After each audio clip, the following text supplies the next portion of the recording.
Imagine you're playing a video game, right? You absolutely crush the first level, so the game's algorithm instantly reacts. Oh, and it throws a massive, nearly unbeatable boss at you for level 2. Exactly, a huge boss. And that dynamic, shifting difficulty, well, that is exactly what you are walking into with the computer-delivered TOEFL reading test. Indeed it is. Welcome to today's deep dive, everyone. We are pulling directly from the official guide to the TOEFL IBT test and the Master Strategy Blueprint to bring you this really energetic masterclass on the reading section. And we are not here to give you basic, surface level tips today. No way.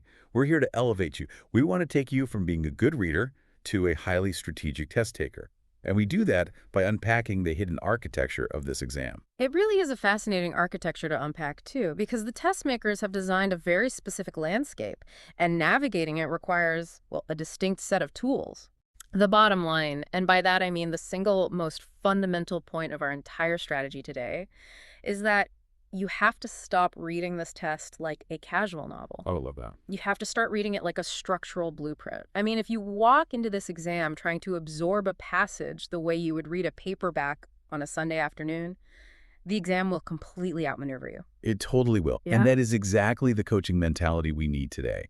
But to understand why that blueprint strategy is so crucial, I mean, you have to understand the arena you're stepping into. The testing environment itself. Yeah. It's what the testing world calls a multi-stage adaptive format. Right. So here are the stats for you. The reading test is broken into modules. In Module 1, the computer throws approximately 35 questions at you. That's quite a lot to start with. It is, and you have roughly 20 minutes on the clock to tackle them. And that is precisely where the adaptive mechanism comes into play. You see, the algorithm is evaluating your actual skill level in real time. It's constantly watching you. It is. Your performance on those initial 35 questions directly dictates the difficulty level of the second module. So Module 2 is shorter, roughly 15 questions to be completed in about 9 minutes. Okay. But it is entirely customized based on your initial accuracy. So it's judging you, adapting to every single click. As a coach, I see what this does to students all the time. The psychological pressure is just immense. Oh, I can imagine. Yeah, you're sitting there, you realize the questions are getting significantly harder, and panic sets in. And if you panic, you get completely bogged down. Bogged down, yes. Right, which just means getting stuck in way too much detail. You can't move forward. Exactly. You end up stuck in the mud of one specific frustrating detail. You stare at a single complex question. The clock is mercilessly ticking, and suddenly, well, your pacing for the entire adaptive experience is ruined. Totally ruined. Getting bogged down is the absolute enemy of the adaptive format. So how do we train for that? Like, how do you handle the pressure of the algorithm just, watching your every move? First, I always say, by reframing the experience. An increase in difficulty is actually a positive signal. Wait, really? A positive signal? Spot on. It means you performed exceptionally well on the previous module. The test is simply trying to find your absolute ceiling to give you the most accurate, high-end score possible. Oh, that makes so much sense. It's trying to reward you. Precisely. But to survive this, you must prioritize pacing over perfection. As the official guide emphasizes, utilize the review functionality. If a question is too complex, just skip it. Skip and move on. Move forward, yes. Return to it later if time permits.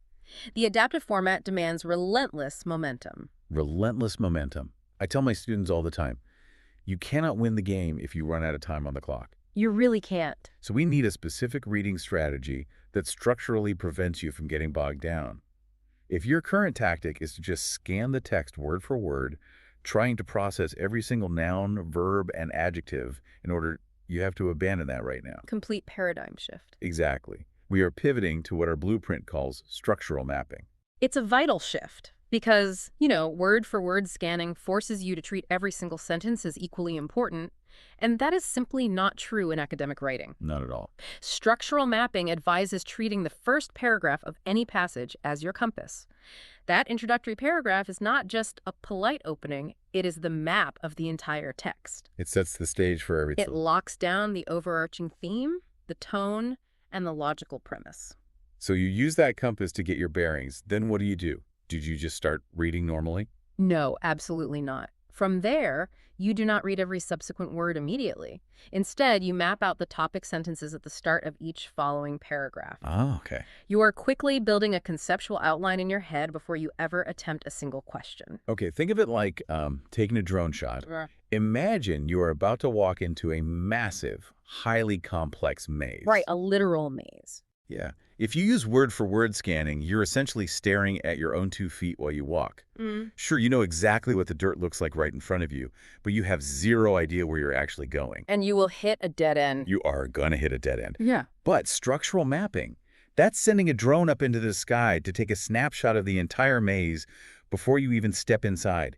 You see the major turns, the dead ends, the ultimate exit. That is a brilliant analogy. Taking that structural drone shot allows you to track the flow of the author's argument seamlessly. Yeah. And to see those turns in the maze clearly, you must train your eyes to look for signposts. Signposts. Yeah. Those are your transition words, right? Like, um, however, consequently, or on the other hand? Precisely. They are transition words, but think of them as structural indicators telling you exactly where the author's argument is pivoting. Okay. They indicate a change in direction, an upcoming conclusion, or maybe a contrasting idea. Recognizing a signpost is functionally more important than understanding a highly specific, complex academic noun. Wow, really more important than the big vocabulary words. Absolutely. The noun is just decoration. The signpost reveals the actual skeleton of the passage. The structure matters way more than the decoration. Okay, let's take this map into the actual test. Let's look at the life cycle of a test taker progressing through a passage. Right, let's play it out. So you've mapped the text, you've got your drone shot. Now the test throws its first hurdle at you. Factual and negative factual questions. Yes. These are the ones asking for specific details or asking you to identify which option is not true, usually highlighting the word except T in all caps. The tactical approach here relies entirely on your structural map. Do not, and I mean under any circumstances, reread the entire text to find the detail. No way, that takes too long. It's a massive waste of time. Instead, use the unique keywords from the question prompt to target specific paragraph zones. Paragraph zones. Yes, because you mapped the topic sentences earlier, you already know which paragraph houses the specific topic in question. You navigate straight to that zone. You target the zone, you don't wander the maze a second time. But here is where the test makers play dirty, right? They set traps in the answer choices. They certainly do. The ultimate trap is what the blueprint calls a seductive, incorrect answer. They make an option look incredibly appealing by using verbatim text. Verbatim text, meaning they copy the exact same words directly from the reading passage and paste them into the incorrect answer choice. So wait, hold on. If I'm sitting there, right, the clock is ticking, the algorithm is judging me, and I see the exact words from the paragraph sitting right there in option B. I mean, my brain is going to scream at me to pick it. Of course it is. Why on earth would I ignore a perfect match? Because that pattern matching instinct is exactly what the test makers are actively exploiting. You have to understand the psychology of the exam here. Okay, what do they want? They are not testing your visual ability to match symbols on a screen. A basic computer program can do that. They are evaluating deep reading comprehension. They want to know if you actually understand the logic. So you must be highly suspicious of choices utilizing direct verbatim text. Because they twist it, right. They Right. take the exact words, but they scramble the underlying meaning. Exactly. They take that familiar vocabulary and subtly manipulate the original statement's logic or scope. Sneaky? Very. They might take a cause and swap it to become the effect. Or they might change a slight possibility into an absolute, undeniable certainty. Oh, wow. So what does the correct answer look like then? The correct answer, conversely, will almost always paraphrase the original text. It will express the exact same structural meaning, but use completely different vocabulary. Which perfectly sets up the next hurdle you'll face, sentence simplification questions. And man, these are brutal. They are notoriously difficult, yes. They highlight a massive, complicated sentence in the passage and ask you to choose the option that best expresses the essential information. Our blueprint offers a highly methodical approach for these. When faced with a convoluted sentence, you must act as a surgeon. A surgeon. I like that. You have to dissect it, isolate the primary clause and the central subject. You must find the core underlying logic and strip away the ancillary, decorative details. Okay, let's write a play here. Let's say the highlighted sentence is, although the sudden influx of invasive species drastically altered the local ecosystem, The native amphibian population surprisingly survived by rapidly adapting their distinct mating calls. A perfect example of test maker density. There's a lot going on there. Yeah, tons of big words. But what is the core underlying logic there? It is a simple cause and effect survival relationship. Despite an invasion, the amphibians survived via adaptation. Okay, yeah. All the extra descriptive phrases, sudden influx, drastically altered, distinct mating call, they are just decorative noise. What is critical is that the core relationship remains entirely unbroken in your chosen answer. Right? And to guarantee this, you must rely on syntax. Syntax being the structure and grammatical arrangement of the sentence, right? Like how the different parts actually interact. Correct. The syntax governs the meaning. So if an answer choice uses the exact verbatim text talking about distinct mating calls and drastically altered ecosystems, but the syntax implies that the invasive species adapted their mating calls, it is a trap. Because the subject got flipped. Spot on. Trust the grammatical structure over the familiar vocabulary, even if the correct answer uses words you don't fully recognize. If the syntax matches the original cause and effect relationship, that is your winner. Trust the structure. I love that. But look, let's be real for a second. At some point in this exam, you're going to hit a brick wall. It is inevitable. You map the maze, you dodge the verbatim traps, you analyze the syntax, and suddenly, boom, you encounter a word that you simply do not know. Yes. A highly complex piece of academic jargon. And panic mode engages. Which is entirely unnecessary. The Master Strategy Blueprint explicitly states that dealing with unfamiliar vocabulary is a mandatory expected skill. Expected. They know we won't know the words. Oh, absolutely. The test makers know you cannot possibly memorize every obscure word in the English language. Instead, they are testing your ability to execute contextual decoding. Contextual decoding. Here's what I tell my students when they hit that wall. You have to stop reading like a student and start reading like a linguistic detective. A linguistic detective. Brilliant. So how do you define contextual decoding for them? Contextual decoding is the vital skill of using the surrounding sentences to figure out a specific unknown word's meaning without losing your momentum. Okay. You evaluate the environment the word lives in. The primary technique is to analyze the three sentences immediately surrounding the unfamiliar term. Just those three. What are we looking for in those three sentences? First, determine the contextual polarity. Polarity. Yes. Is the overall tone of the surrounding text positive, negative, or neutral? If the paragraph is outlining a disastrous environmental collapse, the unknown word likely carries a negative connotation. That makes sense. It fits the vibe. Exactly. Okay. Second, evaluate the active relationships to deduce the word's part of speech. Is it functioning as an action, a description, an object? Okay. Finally, look for predictive semantic roots, or affixes, prefixes, and suffixes that might hint at the historical meaning of the word. Let's ground this with that wild example from the sources, the complete the words task. You read a short paragraph, but several words literally have missing letters, and you have to fill them in based purely on context. Yes, the glacier example from the text perfectly illustrates this required skill. The task features partially deleted words that ultimately turn out to be masses, immense, and grind. Right. Now, how would a test taker logically deduce those specific words without just wildly guessing? Good question. The blueprint advises the first sentence is entirely intact. Always leverage it to lock down the overarching theme. Right, because that first sentence is your structural compass. We talked about this. Exactly, full circle. Yeah. The intact sentence emphasizes the massive scale and the incredibly slow, heavy movement of glaciers. Therefore, when you encounter incomplete words describing these glaciers later in the paragraph, your contextual decoding immediately dictates that they must relate to massive size or physical, heavy action. So it has to be words like immense or grind. Precisely. You use the established environmental context to reconstruct the missing vocabulary. You aren't guessing letters. You're predicting them based on the structure.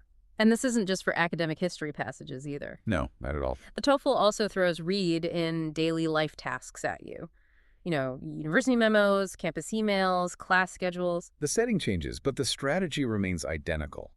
Contextual understanding is still paramount. When you see a daily life document, you must immediately recognize its functional intent. Like, why was this written? Quite right. Is it a policy adjustment, a disciplinary warning, an invitation? The blueprint explicitly warns against exact word scanning here as well. Again with the scanning trap. Indeed.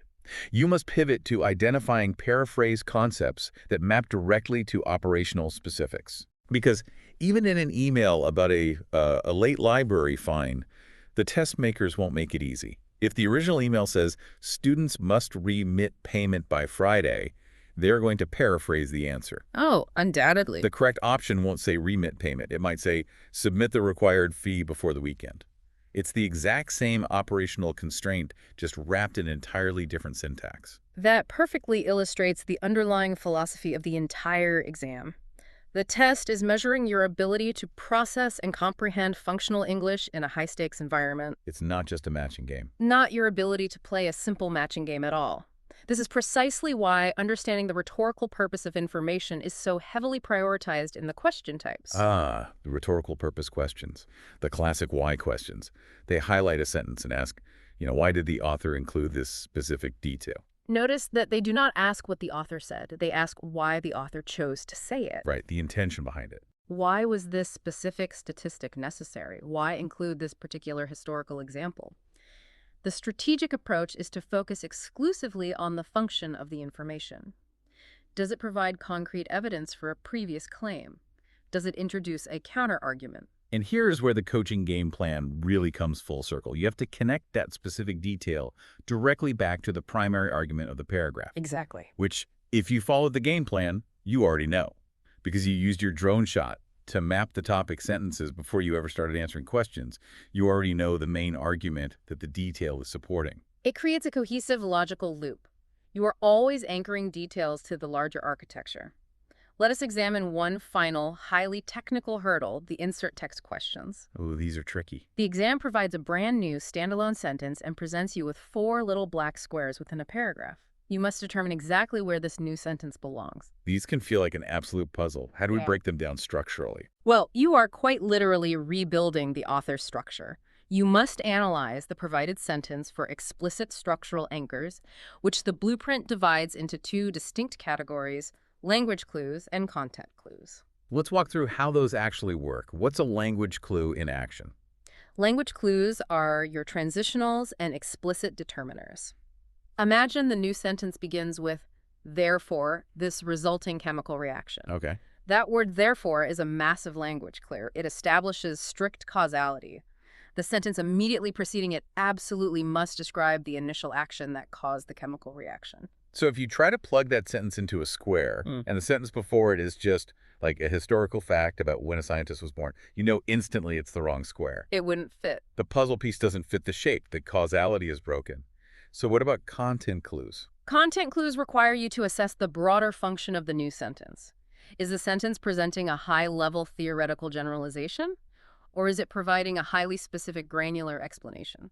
If the new sentence is a detailed, granular explanation of a theory, logical architecture dictates it must be placed immediately after the sentence that first introduces the theory broadly, never before it. The logic is undeniable once you slow down and see the mechanics. It really is an exercise in reverse engineering the author's brain. It is an architecture. Once you perceive the structural rules governing that architecture, the reading section ceases to be intimidating. You are no longer reacting emotionally to a barrage of difficult words. You're in control. You are coolly navigating a predictable system. Navigating a predictable system. That is the mindset shift right there. All right, team, it is time for our final verdict. We've deconstructed a massive amount of strategy today, and I really want to unify this into an actionable game plan you can take into your practice sessions. Excellent idea. To conquer the multi-stage adaptive TOEFL reading section, you have to execute on 3 distinct fronts. First, abandon the word-for-word scanning trap. Deploy your drone shot.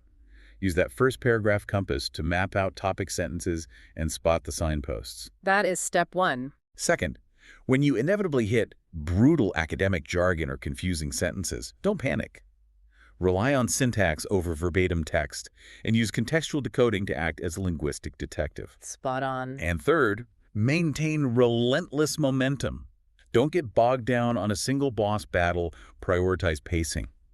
If you drill these 3 pillars into your daily study routine, eventually the reading section will become a walk in the park. A walk in the park. Yeah, a walk in the park, which just means something that is very easy and pleasant. And you want it to be a walk in the park, a highly controlled, perfectly executed stroll where the test feels easy because you hold all the strategic cards. You won't be surviving the maze, you'll be floating completely above it. A masterful summary of the tactical execution required. Thank you. As we conclude our session, I would ask you all to consider a broader perspective. We have spent our time analyzing how to dismantle a specific academic exam, but consider what this test is ultimately measuring. Oh, I like where this is going. If this algorithm adapts to your level by evaluating your ability to decode logical structure rather than just rewarding memorized vocabulary, how might you apply this exact same structural compass to your life outside the testing center? Oh, taking it to the real world. Precisely. Imagine how much faster and more effectively you could absorb a dense university research paper, or analyze a highly complex news article, or process a lengthy business proposal if you stopped staring at the trees of individual confusing words and started mapping the forest of the author's underlying logic. Wow. True reading comprehension is not merely a test-taking trick to secure a high score. It is a fundamental, lifelong tool for critically engaging with the world's ideas. Stop staring at the trees, map the forest.